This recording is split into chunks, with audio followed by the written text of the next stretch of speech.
Hoje eu quero conversar com você sobre um assunto polêmico. As famosas revisões de 24 horas, 7 dias e 30 dias. Quero saber de você se você já ouviu falar nessas revisões, se você já tentou implementar isso no seu plano de estudos, se você tem feito esse tipo de revisão nos seus estudos para concurso. Se você está chegando agora, se você ainda não me conhece, seja muito bem-vindo, seja muito bem-vinda. Meu nome é Juliana Ávila, eu sou auditora fiscal aqui na Cefaz São Paulo. Sou também mentora de concursos públicos. Todas as terças e quintas tem sempre um vídeo novinho aqui no canal para te ajudar a conquistar aí a sua aprovação no tão sonhado cargo público. Beleza? Bom, vamos lá então, né? Quando eu comecei a estudar para concurso, é muito provável que isso também tenha acontecido com você, eu nunca tinha ouvido falar de revisão, né? Nunca tinha pensado em revisar. Até porque a gente está acostumado, né, na época da escola e da faculdade, a estudar em véspera de prova. Ali faltando 1, 2, 3 dias para a prova, a gente estudava, né, bastante ali, lia várias vezes e ia lá fazer a prova, né? Decorava aquilo que era mais importante para ir lá fazer a prova. Saía da prova, esquecia tudo e estava tudo certo, porque a próxima prova ia cobrar outros conteúdos.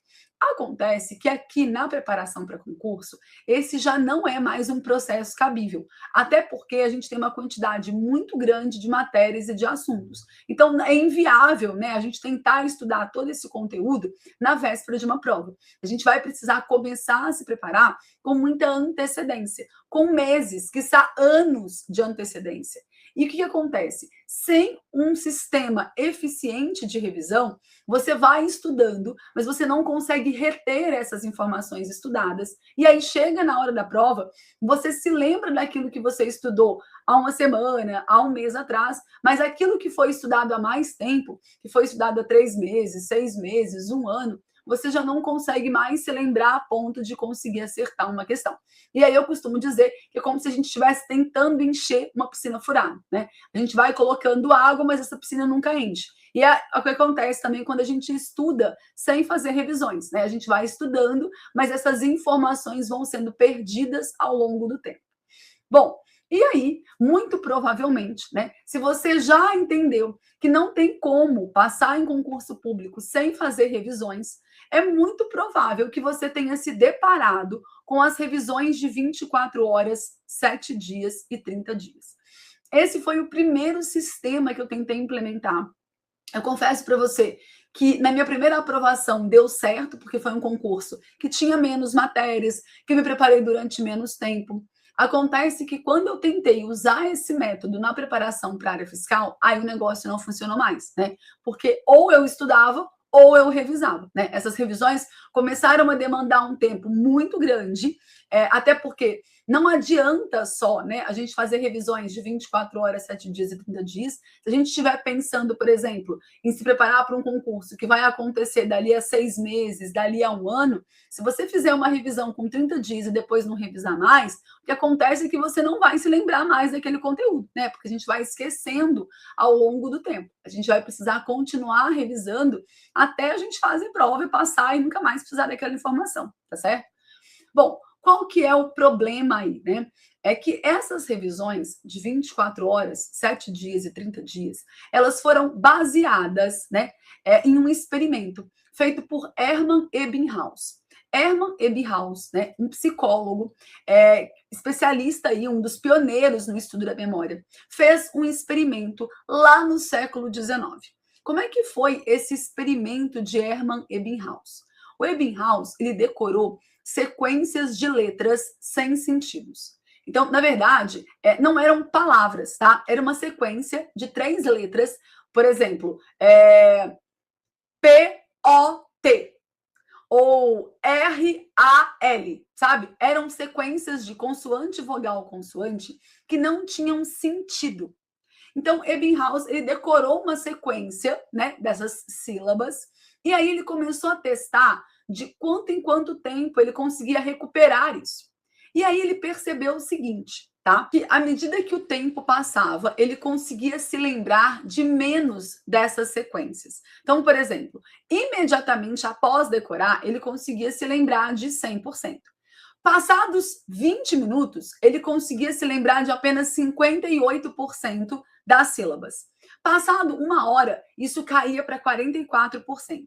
Passado 9 horas, para 36%. Depois de um dia, isso caía para 33%. 2 dias, 28, 6 dias, 25, 31 dias, ele só conseguia se lembrar de 21% das sílabas da sequência. E foi aí, então, que ele resolveu fazer um teste. E ele resolveu, então, fazer algumas revisões, né? Algumas repetições. E o que o Ebbinghaus ele percebeu? Vou compartilhar a tela para você entender como foi o experimento dele. Que quando ele fazia uma revisão, né, ali alguns minutos depois de ter decorado, ele conseguia recuperar isso. E ele voltava, então, a se recordar de 100%. E depois, essa queda, ela ficava menos acentuada. E aí ele percebeu que se ele fizesse uma segunda revisão com 24 horas, ele conseguia, então, voltar a decorar 100% das sequências de letras e que essa queda também ficava menos acentuada. Depois, ele percebeu que se com uma semana ele voltasse a fazer essa repetição, o que acontece? Ele voltava a se lembrar de 100% e a queda ia ficando cada vez menos acentuada. Até que ele percebeu que com um mês, se ele fizesse uma nova repetição, ele praticamente já não se esquecia mais das sílabas que tinham sido decoradas.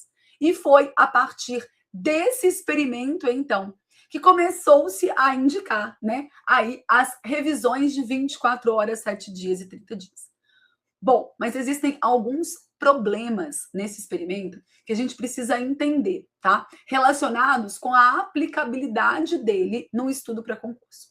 A primeira coisa é que Ebbinghaus não estava estudando, ele estava decorando sílabas sem sentido. E é óbvio que para eu decorar alguma coisa que não tenha sentido nenhum, é muito mais difícil e a chance de eu esquecer é muito maior do que quando eu estou estudando, quando eu tenho informações que se conectam, quando eu consigo, por exemplo, ir aumentando o meu nível de conhecimento e de aprendizado numa determinada matéria. Não é a mesma coisa estudar para concurso e decorar sílabas sem sentido. A segunda coisa é que a curva de esquecimento é a curva de esquecimento do Ebbinghaus. Não é a curva de esquecimento da Juliana e não é a sua curva de esquecimento. A velocidade com que a gente esquece as informações é muito particular, né? E ela está muito relacionada com o tipo de informação que está sendo memorizada, com a relevância daquela informação para mim. Então, não significa que todo mundo, se fosse repetir o experimento do Ebbinghaus, teríamos os mesmos resultados que o Ebbinghaus teve. Pode ser que eu esqueça mais rápido, pode ser que eu demore mais tempo para esquecer. Então, o que a gente precisa tirar, né, de aprendizado desse experimento de Ebbinghaus, da curva do esquecimento? Sim, revisões são fundamentais. É impossível ser aprovado em concurso público se você não tiver um sistema eficiente de revisões. Então, se você veio para esse vídeo pensando que eu ia falar para você que você não precisa revisar, pode tirar o seu cavalinho da chuva, tá? Porque você vai precisar revisar sim. Só que, né, a forma de revisar e principalmente, né, a periodicidade dessa revisão, ela varia. E ela varia em função, primeiro, né, do seu grau de afinidade e dificuldade com a matéria, e segundo, de por quanto tempo você precisa reter aquela informação. Então, o melhor método de revisão, de memorização, são as repetições espaçadas, que é isso que é proposto pela curva de esquecimento do Ebbinghaus. Onde está a falha? É a gente fixar esses tempos em 24 horas, 7 dias e 30 dias. Por quê? O ideal é que a gente revise quando a gente já está prestes a esquecer, né? Quando a gente tem revisões que acontecem, quando a gente já está prestes a esquecer alguma coisa, essa recuperação da informação, ela é mais eficiente. E quando ela é mais eficiente, eu tenho que o quê? Que o meu caminho neural, ele fica mais fortalecido e essa memória, ela fica mais duradoura. Então, o ideal é que você não revise todas as matérias com a mesma frequência. O segundo ponto importante é que quanto mais tempo eu preciso manter essa informação, mais revisões eu vou ter que fazer e mais eu vou precisar ir espaçando essas revisões. De forma que, no início, é comum que a gente precise revisar mais vezes, né? Que as revisões elas sejam mais próximas umas das outras. À medida que a gente vai revisando e que a gente vai conseguindo, então, fortalecer essas informações, o ideal é que a gente comece a espaçar mais essas informações. Justamente para que a gente consiga o quê? Ter aquela dificuldade desejável para recuperar a informação. E aí a gente consiga, então, manter essa informação disponível por um tempo maior na memória de longo prazo. O que eu recomendo para você? Tá? A primeira coisa é que você entenda o fundamento aqui, né, do experimento, da curva de esquecimento do Ebbinghaus. Entenda que sim, revisar é fundamental. Mas entenda que as revisões de 24 horas, 7 dias e 30 dias, elas não são aplicáveis à preparação para concurso público. O ideal é que você estabeleça uma frequência de revisão diferente para cada matéria, levando em conta principalmente qual é o seu grau de afinidade ou de dificuldade com aquela matéria, com aquele determinado assunto. Quanto maior, né, o grau de dificuldade que uma matéria tem para você, mais frequentes vão ter que ser as revisões. Quanto mais afinidade você tem com determinada matéria, mais você pode espaçar essas revisões. Uma outra coisa importante é como que a gente vai fazer essas revisões. Será que eu sempre vou fazer as revisões relendo, por exemplo, o material? Não necessariamente, né? O ideal é que a gente tenha revisões mais ativas, né? Que as nossas revisões tenham ali, por exemplo, resolução de questões comentadas. Por quê? Porque a gente coloca ali no processo aquela dificuldade desejável. Lembra que eu falei? Quanto mais difícil é para eu recuperar uma informação, desde que eu consiga recuperar essa informação, mais eficiente fica o processo de memorização. Por quê? Porque mais forte fica aquele caminho neural e mais duradoura fica aquela memória. Então, se eu já começo, por exemplo, uma revisão relendo o material, né, eu perco essa capacidade de tentar recuperar a informação. Agora, é óbvio que em algumas matérias que eu tenho muita dificuldade, depois que o tempo passa, é provável que eu não consiga ter uma recuperação eficiente, né? E aí sim, reler o material vai me ajudar, né, a voltar a preencher ali aquelas lacunas e aí treinar depois com questões comentadas. Então, eu recomendo que você tenha ali a resolução de questões comentadas em todas as suas revisões. O que vai diferenciar? É se eu começo pelas questões, naquelas matérias que eu tenho mais afinidade, ou se eu começo pela releitura, por um mapa mental, por uma lei seca, ou seja, por uma base teórica naquelas matérias que eu tenho mais dificuldade e que aí eu sei que eu não conseguiria acertar a maioria das questões ali se eu começasse pelas questões, até porque, né, a tendência é que sim, com o tempo, a gente vai esquecendo, né, a gente vai sentindo mais dificuldade nesse processo. E que você vá mexendo na frequência de revisão justamente considerando isso, né? Quando eu faço uma revisão tá fácil demais eu me lembrar daquilo, né? Então eu preciso espaçar mais essa revisão.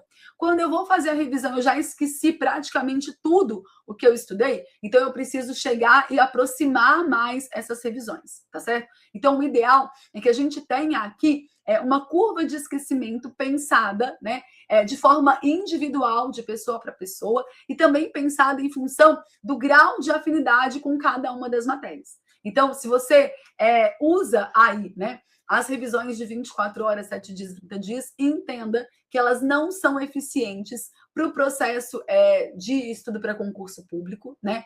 Justamente porque elas não levam em consideração a particularidade de cada indivíduo, né? A forma como cada indivíduo ali memoriza determinada informação, e isso precisa ser de uma forma mais particularizada.